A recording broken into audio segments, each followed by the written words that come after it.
Hello everyone, আসসালামু আলাইকুম। Welcome জানাচ্ছি আমার হেসেলে। আই হোপ সবাই ভালো আছেন। আজ আমি আপনাদের বানিয়ে দেখাবো ডেওয়া ফলের ভর্তা।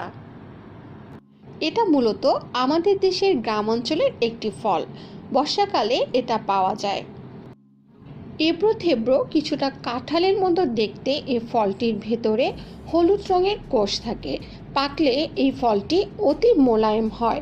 বৃষ্টির মৌসুমে ভর্তা করে খেতে খুবই সুস্বাদু এই ফল।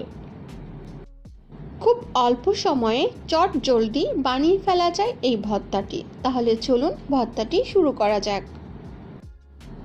আজকের ভর্তাটি করার জন্য আমি মোটামুটি মাঝারি থেকে একটু বড় সাইজের একটি দেওয়া ফল নিয়েছি।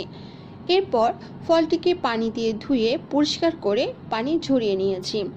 এই ফলটি দেখতে কিছুটা এবড়ো থেবড়োই হয়ে থাকে।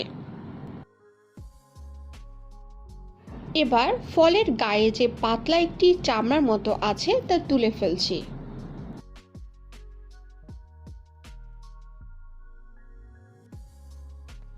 চামড়া পুরোপুরি তুলে ফেলার পর এর কোষগুলো আলাদা করে নিচ্ছি। আমার চ্যানেলে জাম ভর্তা ও জাম্বুরা ভর্তার একটি করে ভিডিও আছে, যার লিংক আমি ডেসক্রিপশন বক্সে দিয়ে দিব। আপনার প্রয়োজন হলে দেখে নিতে পারেন।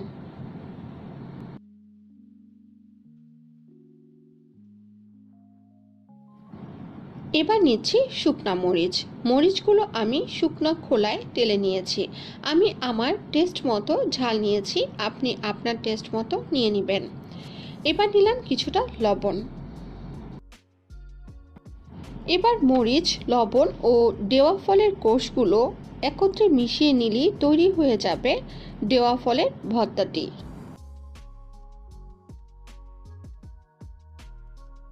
এই পর্যায়ে আমি আরেকটু স্বাদ বাড়ানোর জন্য নিচ্ছি 1 চামচ কাসুন্দি। আপনার হাতের কাছে কাসুন্দি না থাকলে স্কিপ করতে পারেন। এই কাসুন্দি আমার হোমমেড তৈরি করা, যার লিংক আমি ডেসক্রিপশন বক্সে দিয়ে দিব। প্রয়োজন হলে সেটাও দেখে নিতে পারেন। তাহলে তৈরি হয়ে গেল ডেওয়া ফলের ভর্তা। খুব মজা করে এখন আমরা ভর্তাটি খাবো। এই সিজনে ডেওয়া ফল খেয়ে থাকলে এভাবে তৈরি করে খেয়ে দেখবেন। আই হোপ আপনাদের ভালো লাগবে। আমার এমন নিত্য নতুন রেসিপি পেতে চাইলে আমার ইউটিউব চ্যানেলটি সাবস্ক্রাইব করুন এবং ফেসবুক পেজে লাইক দিয়ে সাথে থাকুন। এতক্ষণ সাথে থাকার জন্য আপনাকে অসংখ্য ধন্যবাদ। আশা করব ভবিষ্যতেও এভাবেই আমার সাথে থাকবেন। আজকের মতো তাহলে এখানেই বিদায় নিচ্ছি। আল্লাহ হাফেজ।